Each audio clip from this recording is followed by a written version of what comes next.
Los mormones, oficialmente miembros de la Iglesia de Jesucristo de los Santos de los Últimos Días, se consideran a sí mismos cristianos sin ninguna duda, y no como una etiqueta secundaria, sino como el centro absoluto de su fe.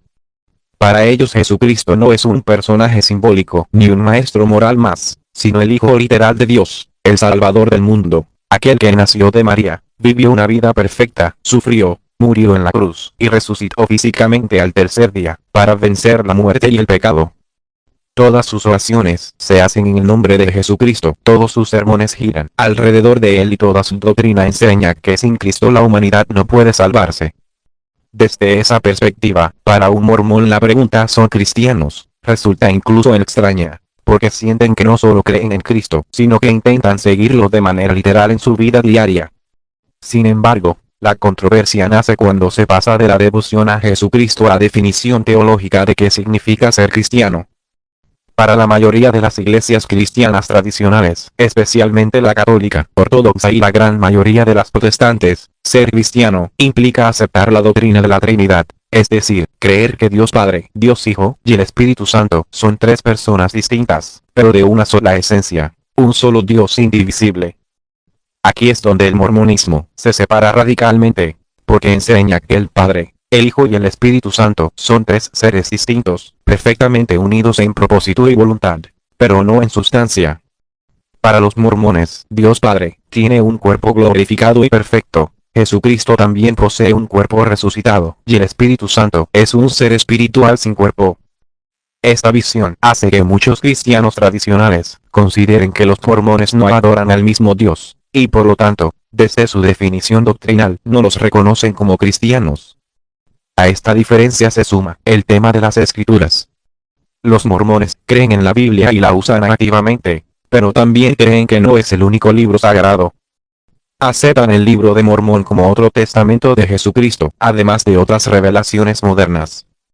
Para muchas iglesias cristianas, la idea de que exista escritura adicional o revelación continua contradice la creencia de que la revelación terminó con los apóstoles originales.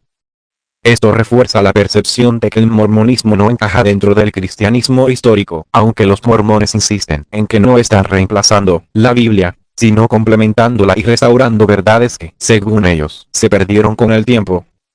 También influye mucho la historia.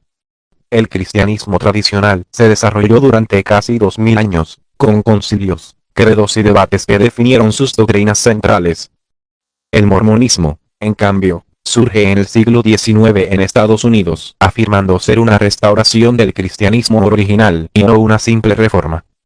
Esta afirmación, aunque sincera para los creyentes, genera rechazo entre otras iglesias cristianas, que ven en ella una ruptura más que una continuidad.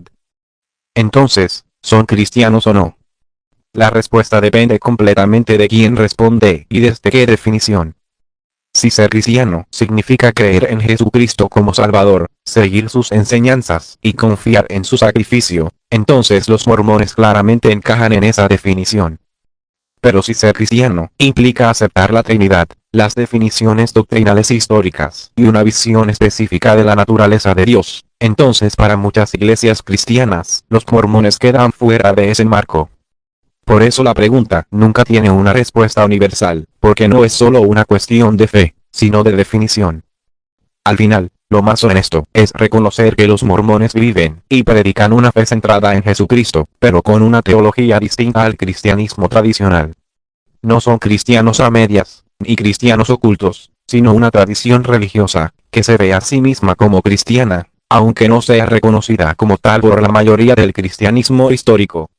Esa tensión, lejos de resolverse fácilmente, es precisamente lo que hace que el tema siga siendo tan popular, debatido y buscado en Internet, porque obliga a preguntarnos no solo quién cree en Cristo, sino qué significa realmente creer en Él.